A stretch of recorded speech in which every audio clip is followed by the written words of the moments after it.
रात होते ही मेरी भतीजी पेट पकड़कर चिल्लाना शुरू कर देती कि बहुत दर्द है। मैं फौरन इसे हॉस्पिटल ले जाती, जहां डॉक्टर इसे अल्ट्रासाउंड रूम में ले जाता और कुछ देर बाद भतीजी बिल्कुल ठीक हो जाती। लेकिन मुझे बहुत हैरत होती जब डॉक्टर हर रोज बगैर दवाई के वापस भेज देता। अब मुझे शक सा हुआ।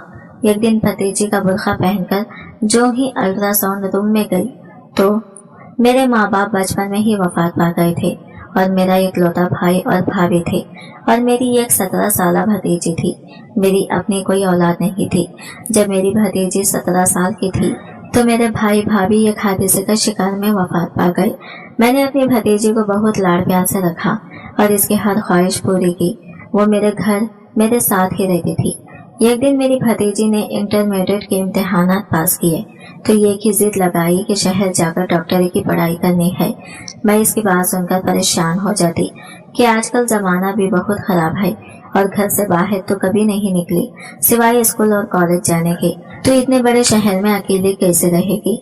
लेकिन इकलौती भतीजी होने के नाते मुझे इसकी हद से तजीज थी और मैंने ठान ली कि अब मुझे अपनी भतीजी को डॉक्टर बनाना है। मैंने अपने शौहर से इस बारे में बात की तो मेरे शौहर ने भी बिला झिझक इजाजत दे दी। मेरी भतीजी बहुत खुश थी कि अब वो अपने ख्वाबों को पूरा करने के लिए शहर जाएगी, वहाँ पढ़ेगी और अपने ख्वाबों को पूरा करेगी। शहर की यूनिवर्सिटी में इसका दाखिला करवाया और इसे हॉस्पिटल में भेज दिया। मेरे दिल में 100 तरह के वसवसे थे, मगर फिर भी दिल बढ़ा करके इसे भेज ही दिया और बहुत ज्यादा पैसे भी लगाए। अभी तो आगे और ज्यादा लगना था। मैं घर में काफी परेशान रहती अपनी भतीजी को लेकर। मेरे दिल में धड़का सा लगा रहता था कि कहीं कुछ गलत ना हो जाए। फिर एक दिन रात के वक्त मेरी भतीजी का फोन आया तो वो बहुत ज्यादा रो रही थी। मेरी तो जान ही निकल गई और रोते हुए बस एक ही बात की रट लगाई हुई थी कि इसे हॉस्पिटल में नहीं रहना, इसे घर वापस आना है। मेरी तो रूह फना हो गई। मुझे कुछ समझ न आया कि मैं क्या करूं। मेरा शौहर भी काम के सिलसिले में बाहर गया हुआ था और मेरी भतीजी की हिचकियां भी उरूज पर थी। मैंने अपनी भतीजी को तसल्ली दिलाई कि मैं इसे लेने के लिए आ रही हूँ, बस वो चुप कर जाए और बताए कि क्या हुआ है। लेकिन इसने मुझे कुछ नहीं बताया और इतना ही कहा कि इसे हॉस्पिटल में नहीं रहना। मैं बेहद हैरान परेशान थी कि आखिरी 2 महीने में ऐसा क्या हो गया जो मेरी भतीजी हॉस्पिटल में इस कदर परेशान हो गई और वापस आने की जिद कर रही है। मेरे शौहर काम से वापस लौटे तो मैंने इन्हें सारी बात बता दी। वो भी परेशान हो गई क्योंकि गांव से इस वक्त शहर जाने वाली कोई बस नहीं थी। मैंने अपनी भतीजी को दोबारा फोन किया और इससे कहा कि हम तुम्हें अभी लेने नहीं आ सकते क्योंकि इस वक्त कोई बस शहर को नहीं जा रही। इसने अपनी हिचकियां दबाते हुए कहा कि आप लोग मुझे सुबह आकर ले जाएं। अगले सुबह हम दोनों मियाँ बीवी भतीजी के हॉस्टल रवाना हो गए। वहां जाकर हमने देखा कि हमारी भतीजी की हालत शदीद खराब थी। वो बुखार में मुब्तला थी और इस वक्त गंदगी में थी। मैं इसके करीब बैठे इसका खंदा हिलाया और इसको पुकारा तो मेरी आवाज सुनते ही इसने अपनी आंखें खोली और मुझे देखते ही ज्यादा खता रोने लगी। इसकी हालत देखकर मैं और ज्यादा परेशान हो गई। तब तो मुझे यकीन हो गया था कि कुछ ना कुछ तो हुआ है। मैंने इसे मोहब्बत से पुकारते हुए कहा, बेटा क्या हुआ है तुम्हें? इसने अपनी आंखें नीचे कर ली लेकिन जबान से एक लफ्ज भी ना अदा किए। मैंने बहुत इसरार किया लेकिन इसने मुझे इतना ही कहा कि इसे कुछ नहीं हुआ, इसे हॉस्टल में नहीं रहना, मुझे घर वापस जाना है, मेरा आप लोगों के बगैर दिल नहीं लगता। ये बात बहुत अजीब थी कि 4 महीने हॉस्पिटल में रहने के बाद मेरी भतीजी कह रही थी कि इसका हॉस्पिटल में दिल नहीं लगता। मैंने अपने शौहर को कहा कि परेशानी की कोई बात नहीं, बस बच्ची हॉस्पिटल में रहते हुए थोड़ी घबरा गई है, कुछ दिन के लिए हम इसे घर ले चलते हैं। हॉस्टल इंतजामिया से बात करने के बाद मैं अपनी भतीजी को कुछ दिनों के लिए घर ले आई। घर आने के बाद भी इसकी हालत ठीक नहीं हुई बल्कि मजीद बिगड़ती चली गई। इसको शदीद बुखार था और वो दिन ब दिन कमजोर होती जा रही थी। बहुत सारे डॉक्टर से इसका इलाज करवाया लेकिन इसे कहीं पर भी आराम नहीं मिल रहा था। तकरीबन 10 दिनों बाद इसकी हालत थोड़ी बेहतर हुई तो हम मियाँ बीवी के दिलों को भी चैन आया। मेरी भतीजी बहुत खुश इखलाक की मालिक थी लेकिन जब से वो बीमार हुई थी हर वक्त अपने कमरे की लाइट बंद करके अंदर ही पड़ी रहती। आज भी इसे कमरे से बाहर लेकर आए और धूप में बैठने के लिए कहा। कुछ देर तो वो मेरे सामने बैठी रही लेकिन इसने कोई बात नहीं की। पहले तो वो सारा दिन मुझसे बातें करते हुए थकती ना थी और अब इस कदर खामोश हो गई। अब तो मुझे चाहता था कि आखिर हॉस्टल में ऐसा क्या हुआ है जिसने मेरी मासूम सी बच्ची को मुरझा कर रख दिया है। कुछ दिनों तक इसकी हालत बहुत बेहतर हो गई और वो बिल्कुल ठीक होकर पहले जैसी हो गई। इसको सेहतमंद देखकर हम दोनों मियाँ बीवी का खून बढ़ गया। मेरी खुशी की कोई इंतहा न रही कि मेरी इकलौती भतीजी पहले की तरह सेहतयाब हो रही है। मुझे ये भी था कि इसकी पढ़ाई का भी बहुत हर्ज हो रहा है, लेकिन इसकी पढ़ाई सेहत से ज्यादा जरूरी नहीं थी। जब वो बिल्कुल ठीक हो गई तो मैंने इससे कहा कि बेटा, अब तुम्हें यूनिवर्सिटी वापस जाना चाहिए, तुम्हारी पढ़ाई का बहुत हर्ज हुआ है। मेरी बात सुनकर वो बहुत परेशान हुई। मुझे इसकी परेशानी समझ न आई। कुछ देर के बाद वो बोली कि आप ठीक कर रहे हैं, मुझे वाकई ही वापस जाना चाहिए। जब मैं इसके कमरे में गई तो वो तकिया मुंह पर रखे ज़ारो खतार रोने में मशगूल थी। मैं जल्दी से इसके पास गई, इसके मुंह से कपड़ा हटाया और इससे पूछा कि क्या हुआ है तुम्हें। कहने लगी कि मेरे पेट में बहुत शदीद किस्म का दर्द है जो कि नाकाबिले बर्दाश्त है। मैं जल्दी से इसे चादर उड़ाकर अपने गाँव के क्लिनिक आ गई। डॉक्टर ने इसे चेक किया, इसे दवा दी। कहने लगा कि ये दवा खाने के कुछ देर बाद ही बिल्कुल ठीक हो जाएगी। घर आकर मैंने इसे दवा खिलाई। थोड़ी ही देर के बाद जब मैंने इसकी तबीयत पूछी तो कहने लगी कि मुझे अब ज्यादा दर्द नहीं हो रहा, मेरा दिल अब हर वक्त बेजार रहने लगा। मेरी एक ही भतीजी थी और मेरी अपनी औलाद तो थी नहीं। मैंने इसे औलाद से भी बढ़कर पाला था और वो भी हर वक्त बीमार है। ये सोचकर मैं बहुत गमज़दा हो जाती। अब तो ये रोज ही होने लगा। इसके पेट में शदीद दर्द उठा। मैं इसे क्लिनिक लेकर जाती। क्लिनिक में डॉक्टर अल्ट्रासाउंड वाले कमरे में 10 मिनट तक इसको चेक करता, दवा देता। कुछ देर तक वो ठीक हो जाती, लेकिन कभी कभी मुझे लगता कि दाल में कुछ काला जरूर है। लेकिन फिर मैंने अपनी सोच को झटक दिया। मेरे शौहर ने मुझे कहा कि तुम्हारी भतीजी की अब शादी की उम्र है, वो हॉस्टल जाना नहीं चाहती, आगे इसे पढ़ना नहीं है, तो हम ऐसा करते हैं कि इसकी शादी कर देते हैं। मैं परेशान थी कि मैं अपने शौहर को कैसे बताऊं कि इसकी तो सेहत ही खराब है, हर वक्त इसके पेट में दर्द रहने लगा है। लेकिन मैंने अपने शौहर से कोई बात नहीं की और इनके हाँ में हाँ मिलाई। एक दिन मेरे शौहर ने मुझे कहा कि इनके दोस्त का बेटा डॉक्टर है, वो हमारे घर रिश्ता लेकर आना चाहता है। मैंने कहा ठीक है, आप बुला लें। रिश्ता देखने के लिए लड़के की माँ और लड़का आया था। हमें लड़का बहुत पसंद आया और इसका शहर में घर था, लेकिन वो रिश्ता किसी अच्छे गांव वाली सुलझी हुई लड़की से करना चाहता था जो इसका घर अच्छे से संभल सके। और फिर मेरे शौहर तो इनके दोस्त थे, तो हमें भी कोई एतराज नहीं था, न उन्हें कोई एतराज था। हम लोग ने रिश्ता पक्का कर दिया। 2 महीनों के बाद शादी की तारीख भी तय हो गई। मेरी भतीजी एकदम से बिल्कुल ठीक हो गई। इस बात ने मुझे हैरानी के साथ साथ खुश भी कर दिया। और फिर वो दिन भी आ गया जिस दिन मैंने अपने भतीजे को रुखसत कर दिया। इसके जाने के बाद हमारा घर बहुत वीरान हो गया। मेरी भतीजी हमें मिलने के लिए 1 महीने के बाद आती। मेरे पूछने पर वो हमेशा यही कहती कि मैं बहुत खुश व खुर्रम हूँ। इसकी ये बात सुनकर मैं भी पुरसुकून हो जाती। फिर एक दिन एक फोन कॉल ने मेरे पांव तले से जमीन खींच ली। वो फोन मेरी भतीजी के ससुराल वालों की तरफ से था। हम लोग जैसे ही मेरी भतीजी के ससुराल पहुंचे, मेरी भतीजी ने बताया कि मेरी सास सुबह की गई हुई है और अभी तक वापस नहीं आई। पूरा मोहल्ला छान मारा, किसी ने इसे सुबह से नहीं देखा। हम लोगों ने दोबारा पूरा मोहल्ला छान मारा, लेकिन भतीजी की सास कहीं ना मिली। मेरे शौहर ने अपने दोस्तों के जरिए पुलिस वगैरह से भी राबिता किया। पुलिस आ गई, लेकिन सास के बारे में कोई पता नहीं लगा सका कि आखिर वो कहाँ गई। मेरी भतीजी के मैं एकदम से भौचाल आ गया कि आखिर मेरी भतीजी की सास कहाँ जा सकती है। हम लोग तो शाम तक वापस आ गए। भतीजी का शौहर भी मुल्क से बाहर गया हुआ था। मेरी भतीजी के शौहर का नाम अली था। 1 महीने बाद इसका शौहर भी बाहर के मुल्क से वापस लौट आया, लेकिन इसकी सास का कोई अता पता नहीं था। 2 हफ्तों बाद एक दिन अचानक ही मेरी भतीजी शाम के वक्त अपने कपड़ों का बैग साथ लिए आ गई। वो बहुत परेशान थी। मैंने इसे बिठाकर पानी वगैरह पिलाया। इससे पूछा कि क्या हुआ है, तो मेरी भतीजी ने कहा कि फूफू मुझे माफ कर दो, मैं बहुत बुरी हूँ। इसकी बातें सुनकर मैं हैरान रह गई कि आखिर वो ऐसा क्यों कह रही है। इसने मुझे जो बातें बताई, इन्हें सुनकर मैं एक बार काम कर रह गई। मेरी भतीजी ने मुझे बताया कि सास की गुमशुदगी के बाद मेरा शौहर बाहर के मुल्क से लौट आया। वो भी बहुत परेशान था। इसने हर मुमकिन कोशिश की ढूंढने की, लेकिन इनका नहीं पता न करवा सका। मुझे यूं महसूस हुआ जैसे वो अपनी माँ को लेकर बहुत परेशान हो। اس لیے مجھے نظر انداز کر رہا ہے، لیکن کچھ دنوں کے بعد اس نے مجھے مکمل نظر انداز کر دیا۔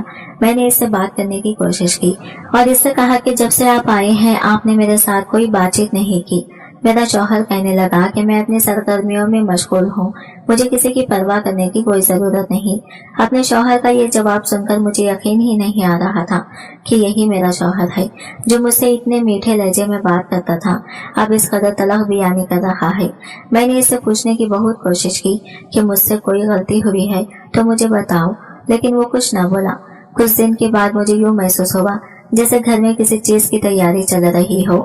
میں کچن میں آئی تو میری نند انواع اقسام کے کھانے بنا رہی تھی۔ میں نے اس سے پوچھا کہ خیریت ہے، آج اس قدر تیاریاں کس بات کی؟ اس نے مجھ سے روب جمانے والے انداز میں کہا کہ آج گھر میں مہمان آ رہے ہیں، آپ اپنے کمرے میں ہی رہنا، نہیں تو اچھا نہیں ہوگا۔ اپنی نند کا یہ رویہ میری سمجھ سے باہر تھا۔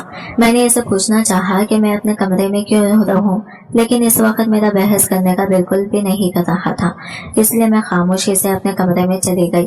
مجھے اپنے کمرے سے باتوں کی آوازیں آ رہی تھی۔ میرا شوہر اور نند دونوں ہی بہت خوش نظر آ رہے تھے۔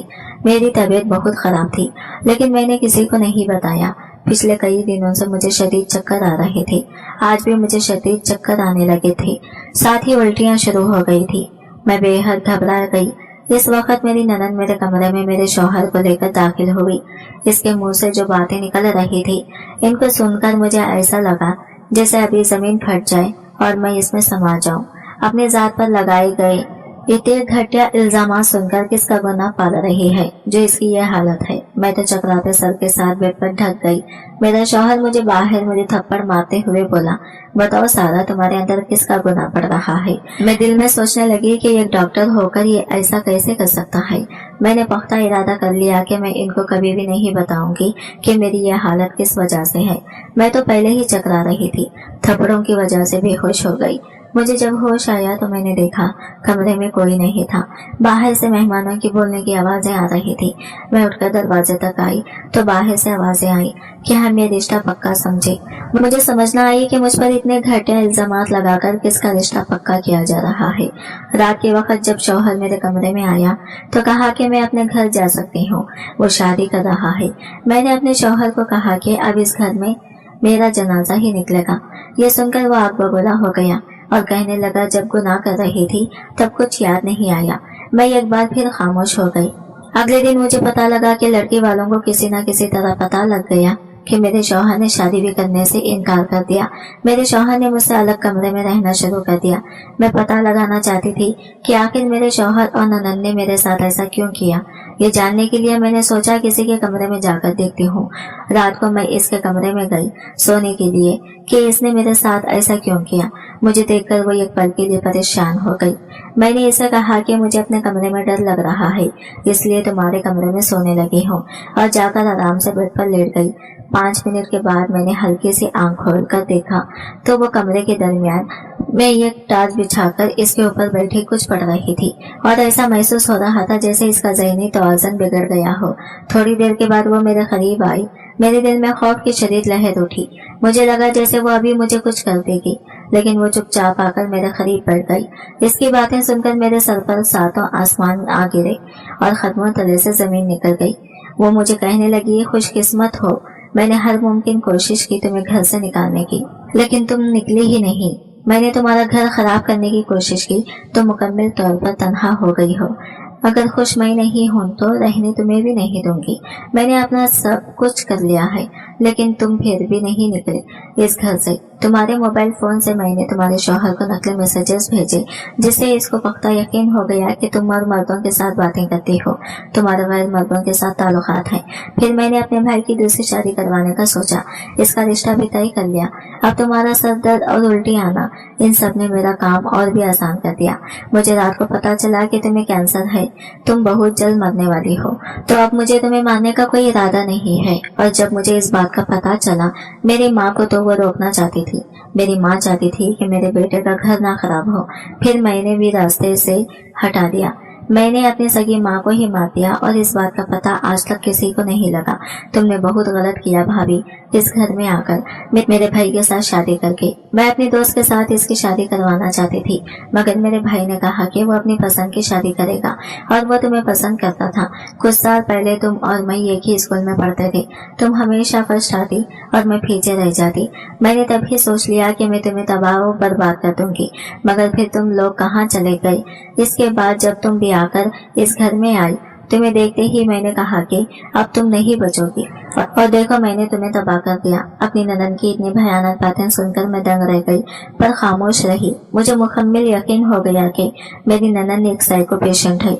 बचपन की बातें मुझे तो याद नहीं थी और इसने तब से ही मेरे लिए अपने दिल में बगस पाल रखा था। इस कमरे में आते ही मैंने सबसे पहला काम ये किया कि जिस वक्त मेरी ननद मेरे पास बेड पर आकर बैठी, मैंने आंख बंद करके अपने मोबाइल का रिकॉर्ड ऑन कर लिया। इसकी सारी बातें रिकॉर्ड हो गई। मैंने सारी बातें अपने शौहर को भेज दी। अपनी भतीजी की तमाम बातों ने मेरे दिल को गम से भर दिया। इसके बाद मेरी भतीजी कहने लगी, फूफू मुझे माफ कर दें, मैं बहुत बुरी हूँ। मैंने आपको धोखा दिया और देखिए बदले में मुझे भी धोखा मिला। मेरा शौहर मुझे कॉलेज के बाहर मिला था, मैं इसे पसंद करने लगी। जब मुझे पता चला वो शहर में रहता है, मैंने आपसे जिद की कि मुझे शहर में पढ़ना है। मैं शहर पढ़ने चली गई। वहाँ मैं रोजाना अपने डॉक्टर शौहर से मिलती। फिर एक दिन इसने मुझे बताया कि वो मुझसे शादी करना चाहता है। मैंने भी हाँ कर दी। अब मैं आगे नहीं पढ़ना चाहती थी, इसलिए मैंने इतने दिनों तक बीमारी का नाटक किया और जब मेरे पेट में दर्द हुआ तो क्लिनिक जाने लगा। वहाँ मैंने देखा अंदर क्लिनिक में अली बैठा है। वो अपने किसी दोस्त डॉक्टर की जगह पर आया था। यह सुनकर फिर मैं रोजाना क्लिनिक जाने लगी। मैं रोज अंदर अली से बातें करती। जब आप अंदर आती तो चेकअप का बहाना कर लेती। फिर जब आपको शक होने लगा तो अली ने मुझे कहा कि अब मैं क्लिनिक ना आया करूं। एक दिन जब मेरा बुरखा ओढ़कर आप लेने गई, इस दिन भी अली अंदर नहीं था तो आपको कुछ पता नहीं चल सका। फिर जब अली ने रिश्ता भेजा तो मैं हर बीमारी भूल गई, शादी की खुशियों में मसरूफ हो गई। कुछ अरसे बाद मेरे सर में शदीद दर्द उठा। पेट में भी मुझे पता चला कि मुझे कैंसर है। तब अली का काम के सिलसिले में बाहर गया हुआ था। जब वापस आया तो मैं इसे बताना चाहती थी लेकिन नहीं बता सकी। लेकिन फुप्पू देखे ना मेरी खुशियों की उम्र कितनी छोटी थी। रात को मुझे पता चला मेरी ननद मेरे साथ हसद की आड़ में ये सब कर चुकी। मेरे शौहर ने मेरे एतबार नहीं किया। अब मैं इस घर में कभी नहीं जाऊंगी। मेरी भतीजी की बातें मेरा दिल छील रहे थे। मैंने इसे अपने सीने से लगा लिया। अगले दिन सुबह के वक्त मेरी भतीजी का शौहर आ गया।